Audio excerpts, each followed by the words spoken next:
to the Eagle Eye Podcast with Reuben Frank. I'm Dave Zangaro. Next for us is Stay or Go. We're going to finish up the series today. And we'll start with defensive ends and we go alphabetically here. So the first one is Derek Barnett. And I mean, there's still some talent in there. I refuse to deny it. There's talent in Derek Barnett's body. That body is going to be somewhere else this next year. Yeah, I agree with that. And like I think I said earlier, every year I kept thinking, all right, this is the year he's gonna we're gonna finally see, and it never happened. Really disappointing career. 21 sacks as a 14th pick, 21 sacks in 5 years. One of them he was hurt much of the year. To get 2 sacks in a contract year was really disappointing. In a way, he's almost like a more frustrating player than like Jalen Reagor. Oh, there's no question about it, because there's talent in there. Yeah. You look at his traits, and he should be getting to the quarterback. You look at Jalen Reagor's traits, you're like, nothing there. So yeah, that's definitely true. Yeah, and with Barnett, we've always kind of joked back and forth about him. I generally think he was better than people gave him credit for. I think he's an average player. He should be better than average. Overall, I think he's been an average player in his time here. He hasn't finished enough. He's been hurt too much. Jim Schwartz used to tout his toughness, but the only reason we knew he was tough was because he was hurt all the time. And the penalties, in the conversation, you can't forget the penalties. There have been too many bad times, personal fouls. The jumping off sides is one thing, but the late hits, the constant late hits really is a problem. It's something wherever he goes next in his career, he's got to fix, because the refs are looking for him now. So all he's got to do is, touch a quarterback, and that flag's coming out. Yeah. Next one is Brandon Graham. He's going to be 34, coming off an Achilles injury, but we also think he's going to be back. Yeah, I think one more year. There's no reason not to bring him back and see. And if anybody can be productive at 34 coming off an Achilles, it's BG. So I think he's earned the right to be here for another year.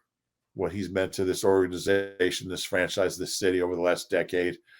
I don't think expectations will be super high, but I also think if they draft an edge in the first round, which I think a lot of us think they will, and you have Sweat back, you can play BG in that, the Ryan Kerrigan role, if you will, where, maybe he's getting 25, 30 snaps, maybe 25, and see what he can do with that, bring him along slowly. Because if you draft an edge in the first round, he's going to be starting, and Sweat is going to be your number 1 or 2 guy.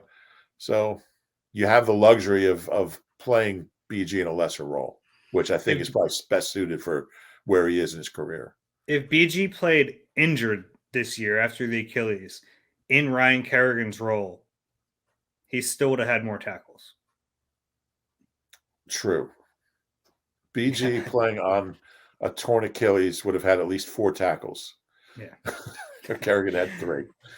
Yeah. The next one, Teron Jackson, 6th-round pick, ended up playing a decent amount. His snaps kind of rose as the year went on, as Kerrigan's decreased.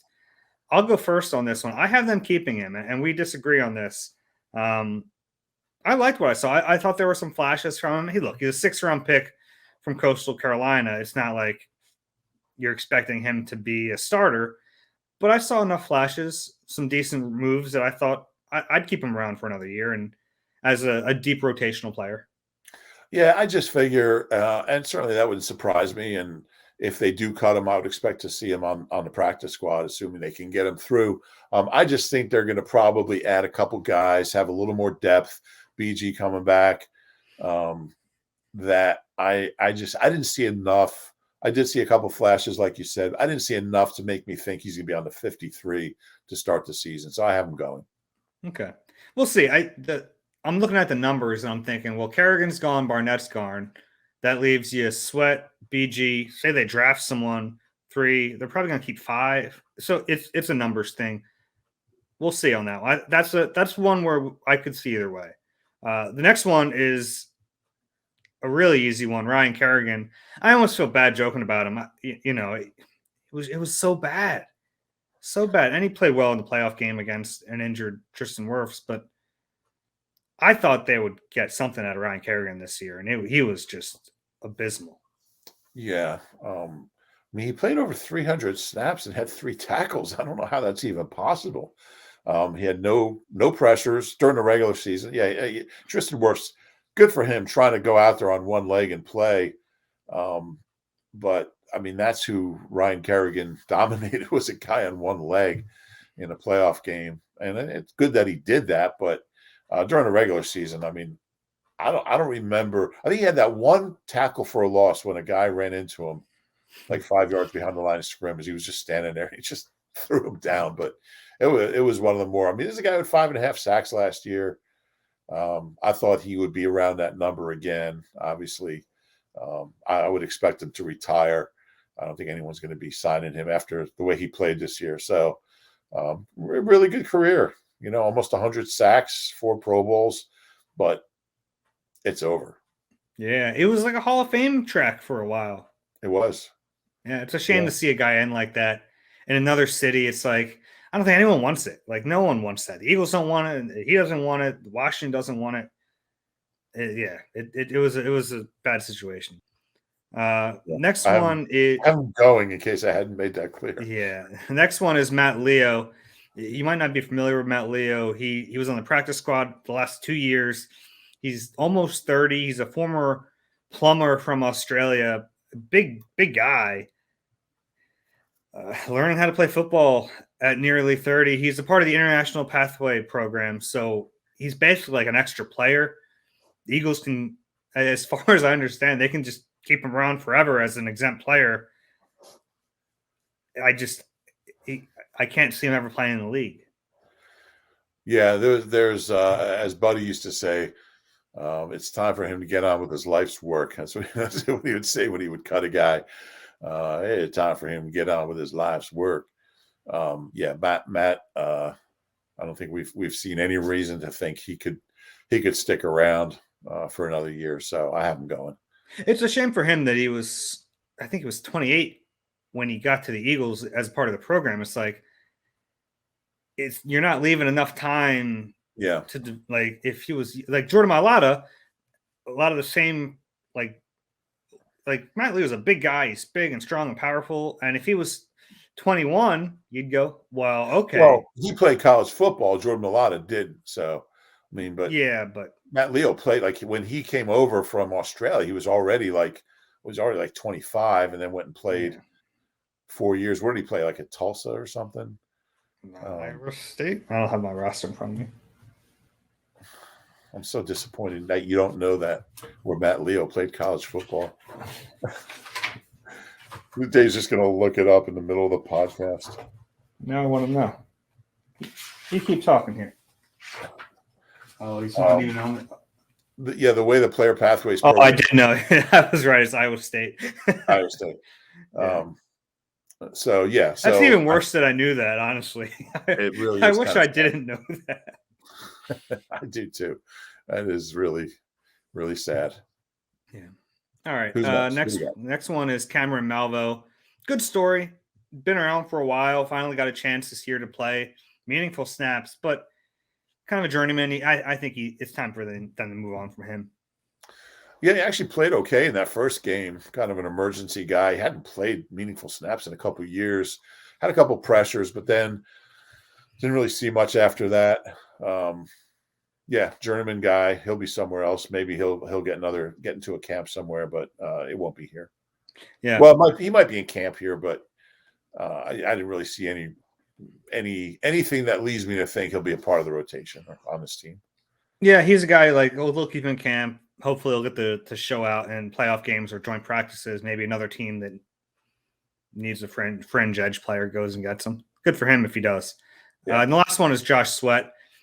Obviously, he'll be here next year. He's under contract. He just signed a new contract. He's a Pro Bowler technically this year, but there's still another level for him to hit. Clearly, and still waiting for that if he plays the way he did the second half or the last maybe 6 or 7 games, if he plays like that over a full season, now you got something. Look, whatever you get out of him, pretty good 4th-round pick. But Oh yeah. I feel like there's a 10, 12 sack guy in there, and kind of felt that way about Barnett, and it never happened. But I still think it's going to happen with Sweat. I think he's a double-digit sack guy one of these years. Yeah, I do too. And I mean, the nice thing about him is that knee's held up. That was a big question. It's Right. a high school injury. Yeah. It's a long time ago, and it's one of the reasons he went in the 4th round, despite all these like clearly amazing physical tools. So the fact that he got a second contract in the league makes me feel good, because sometimes those guys don't end up with second contracts. Like Jay Ajayi, you think like Right. just never made big money in the NFL, and at least I feel good for Josh Sweat that he did. Next position is tight ends. Jason Kroom, you probably forgot he was around. He got hurt during training camp, ACL, so he's rehabbing. He's not going to be here. One of only 4 players in Eagles history to catch one pass, and it was for a touchdown. And 2 of the other 3 are from Burlington County. Topper Clemens from Cinnaminson in a strike game against the Cowboys in '87, and Marvin Hargrove from Willingboro. Caught that. His first catch was a touchdown from Randall, and never caught another pass. So there you go. That's a little Rube nose for today. Dallas Goedert. I think he'll be back next year. What do you think? Yeah, I think there's pretty good chance, and I think he's going to have a Pro Bowl season. I just wrote about him.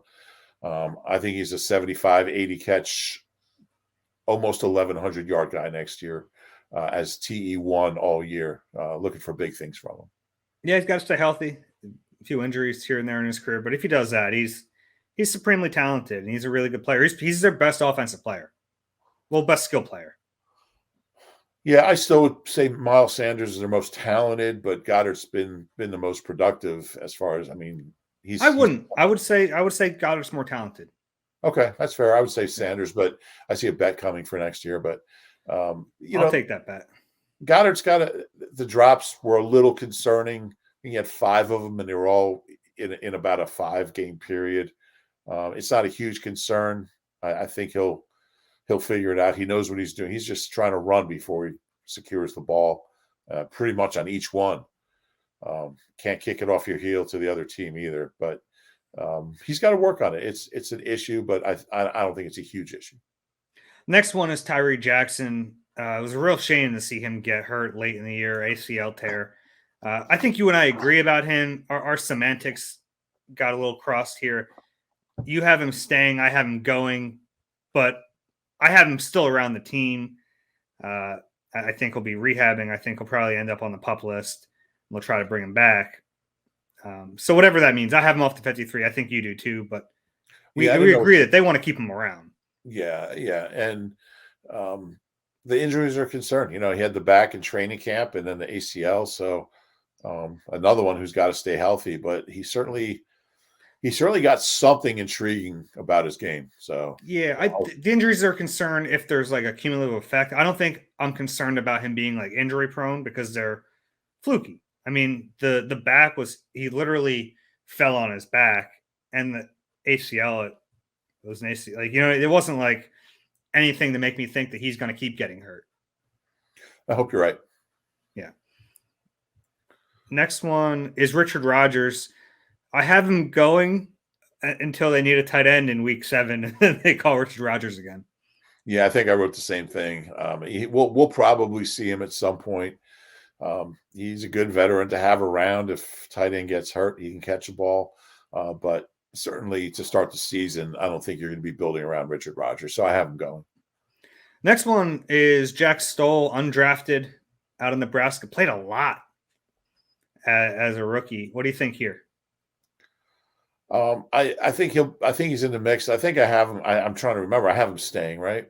No, you had him going. I have him going. Yeah, I'm trying to remember my thinking because I wrote this a little bit ago, but I was just wondering if it's a position where, look, he's a really good blocker, but they don't have that second pass catching tight end.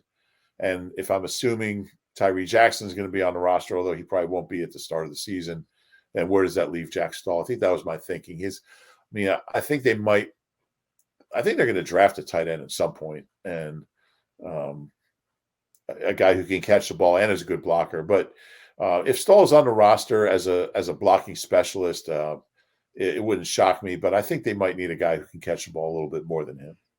Yeah, I have him staying because of I think Tyree will not be ready. So you keep Jack Stoll. They add another tight end, and maybe that makes Stoll situational.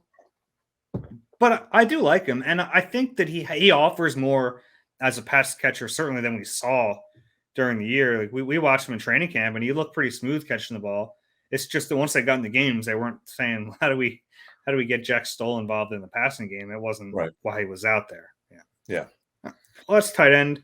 Oh no, sorry, we have no. Oh my gosh, almost left off our guy, Noah Tagoa. Unfortunately, Noah's Tagoa. There's nowhere to go. Yeah, I don't know. Enough Noah to go jokes. Yeah, I mean, maybe practice squad guy, but don't see him fitting into the future. Yeah, that's Noah Tangiai, by the way, for those who haven't listened to the pod. Yeah. Quarterbacks. First one is Jalen Hurts. I have him staying. You have him staying for now. I think in the back of our – yeah, go ahead. I know we're going to say it's more likely than not that he's back, and I agree with you. If we're playing the numbers and the odds, then yeah. But in the back of our heads, I think we're still thinking, we'll see. But I think he'll be here. I mean, if they unless the Seahawks want Jalen Hurts in a trade. Do you think that? I think if they trade for Russell Wilson, he's gone. Do you really? Yeah, I don't think you keep him as a backup. I do. Really? Yeah, I mean, he's 23. He's not going to be a problem. I just think that's tough to demote a guy not really off merit, and just because you brought someone else in and keep him around. Well, I mean, are you going to cut him, or do you think you can trade him? You can trade him. He's trade value. I guess. I think he would be here. I think they would. What's Russell Wilson? 33. Mm-hmm. Say, keep Jalen around. He can learn from Russell if Russell gets hurt, which he never does. Jalen, we have a quarterback that's been to the playoffs, but we don't feel like Jalen. We feel like we have a team that is on the brink. We can, like you said earlier, we made the playoffs. Get some help in here with these draft picks. Think we can make a move for the Super Bowl this year, and Jalen will be along and get better and keep working. And I think he'll be here. But it's an interesting question. Yeah, I think he'll be here unless. Yeah, we agree on the first part of it, not the second part. Okay. I think the second part is he'd be gone if they bring in Russell. Okay. The next one is Gardner Minshew. I think he stays as a cost control backup, especially if Hurts is the starter. You'd have him going. Just a hunch. I think Howie likes trading quarterbacks, and he likes getting quarterbacks and getting value for him, more value than he spent on them. So just a hunch. Minshew played well when he played, and I started thinking maybe there's a team out there that wants Gardner Minshew, and you can get 4 for him or something.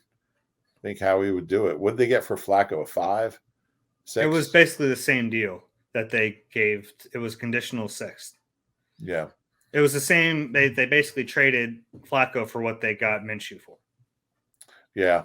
Now, I don't think Howie would trade him for 6, but if you get a little better than that, I think he would. So that's just kind of a hunch move right there. The problem is we know they want to value the backup. Then who's your backup? I don't know. We didn't know who it was going to be a year ago. So they'll find a backup. Okay. It's factory. Don't forget. It is a factory. Speaking of the factory, Reed maybe Sinnett. They like the other kid, Reed Sinnett. I don't know. Maybe they think we're getting to him right now. Sorry? Okay. We're getting to him right now. Reed Sinnett. I have him staying just because why not? I mean, unless they draft someone, he's probably a 3rd-string quarterback. I have him going, right? I should have this in front of me, but yeah, you should. No, you have him staying. I'm saying. So what I had to. I like that this is news to you and the listening audience. I know, but here's the thing. I didn't want my computer to freeze up, so I deleted everything off my screen. I took everything off my, I closed every browser. I closed out all my Word files, and that was one of the ones I had open was the stay or go files. I don't know if that's how that works. I just thought maybe it would because we've had these issues. I thought maybe it would work better if I didn't have anything on my screen. I don't know how it works either, but Reed Sinet is staying. So there you go. Thanks for the info. All right. And we'll finish it off with safeties. And there's some intrigue here. Yeah. Certainly. Andre Sachere is the first one. We both have him going. Kind of a weird deal. He was a big piece of their special teams puzzle the entire year. And then in the playoff game, he was inactive, lost his job. Yeah, it was strange. I went and double checked the injury report. Was there something we missed? Not on the injury report. So, fell out of favor for some reason. And when that happens, that doesn't augur well for the next year. So I have him going. And it was so strange because for a lot of the year, they talked about him like he was their top gunner. Like he was the guy and that's a really important aside from the specialists, the gunner on the punt team is like that's the top position. It's a really important position. And in the playoff game, it was Zach McPherson and Josiah Scott who took away Andre's position. It was weird. Yeah. My top gunner will always be Tom Cruise, but yeah, I have him going. And I mean, he certainly didn't do anything at safety to make you think there's a reason to keep him around. Yeah. Next one is Marcus Epps, who look, he might never be a star. He might never be a starter, but he forced their hand last year. He was too good to keep on the bench, especially the way the starters in front of him were playing. And he earned a rotational role. I give him credit. Yeah, and I think he'll be here. I think he probably was right on the cusp of playing too many snaps. I think there were some games he did play too many snaps. He's just one of those guys that if you give him a limited role, some whatever, whether it's sub packages or just based on give it a guy like an older guy like Rodney Arrest, give him 20, 25 snaps and you can get a lot out of Marcus Epps. More than that, and I think you're asking for trouble, but I do think he'll be here. He's got a little something to his game. Yeah, I thought this year overall he played better than Anthony Harris, who is our next guy. It was an older free agent pickup, 1-year deal, $4 million. He was all right. In the middle of the season, he broke both hands, so he was, he was out for a while. How does that happen, by the way? I don't know. I don't remember how it happened. Like, what are the odds that you have the same injury to both hands? Like, unless you get I once covered he played here, Quentin Demps, but I covered him with the Texans, and there was a point where he was playing with 2 casts on his hands, and there was a deep ball, and he was about to intercept it, and it just bounced off his cast. And it was the only time everyone went, "Oh well, yeah, all right." What are you gonna do? Yeah, that was a weird one. He made a nice career for himself. He did. He was a good return man for a long time. Yeah, a couple touchdown returns, kickoffs. Yeah. Anthony Harris. He made the play in that Washington game when McLeod intercepted that pass. It was set up by Anthony Harris, but I just didn't think he made the impact that they were probably hoping. I'd move on from him. Yeah, he wasn't awful, but they got to get better there. They got to get younger and they got to get faster and more athletic. I was disappointed overall. I thought it'd be a little more active. Wasn't terrible, but time to move on. Yeah. Next one is Jared Maiden, who was on the practice squad for all year. He got called up to play special teams. Former Alabama player. He was a good player at Alabama. He'll be in camp, but it would take a really impressive training camp to make the roster. Yeah, and I do think there could be some spots open there. So a great training camp, maybe, but the odds are against it. Next one's Roddy McLeod. And for my money, he's like the toughest one in this entire Stay or Go series. Agree.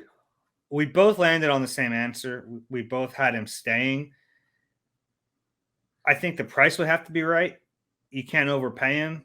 And if he's willing to come back for a lower price and they can get him, I'd run it back for one more year. but with the understanding, you gotta find the next guy because he can't play forever. Yeah, and I think if you had asked me this week 10, I probably would say go. I thought he really did, and it's understandable. An older guy coming off a serious knee injury. It took him till the second half of the year till we saw the real Rodney. I think the Rodney we're used to seeing, physical, running around, making tackles, active. When Rodney's right, I mean, he's a pretty good player. And I also think it's impossible to replace the entire safety position. So we're already getting rid of Anthony Harris. We're both agreeing that Epps isn't a full-time guy. He's not a starter. So where does that leave you? So I think the way Rodney played the last month and a half or so of the season, he wants to be here. You know how much it means to him to be an Eagle. I think you take into account his leadership, which is a mantle he kind of took over. He learned from Malcolm, and I do think he'll be here for one more year. Wouldn't be shocked if they go a different direction because there are some ways they could do it, but I think he'll be here. I hope he's here. He's a good guy to have around. He's a total pro, does everything the right way. One of the handful of guys left from the Super Bowl team, so I think he'll be here. Yeah, congratulations to Rodney too. Won the Alan Page Community Award. That's a big deal award. He does a lot of good work in the community. That's not a reason to keep him on the football team, but Philadelphia would be better if he's around. Yeah, and real quick thing on that. Alan Page, and I hate to do another one-eye story, and I know we're running long. Alan Page came to Eagles practice one day when the Eagles practiced at JFK Stadium, which is now our workplace. Alan had played for Buddy Ryan with the Vikings. And I think at the end of the year, he played for Buddy with the Bears briefly for a year or two. And seeing Alan Page, at this point, he'd only been retired probably a few years. I don't get I'm not in awe of a whole lot of people, but seeing Justice Page at Eagles practice at JFK Stadium on the sideline was awe-inspiring. Just a, incredible human being, incredible player, Hall of Famer. I remember getting chills when I saw Alan Page at Eagles practice. I just want to share that. Okay. The last one is Kayvon Wallace. I was really bullish on him when the Eagles took him at a Clemson 4th-round pick. I thought they got a heck of a steal. He was one of my favorite safeties in that class. It just hasn't really worked out like that yet. Yeah, we keep waiting. He's been banged up here and there. Really didn't get a chance to play once he was healthy. Just haven't seen a whole lot. I think they'll give him another year. I think he'll be here.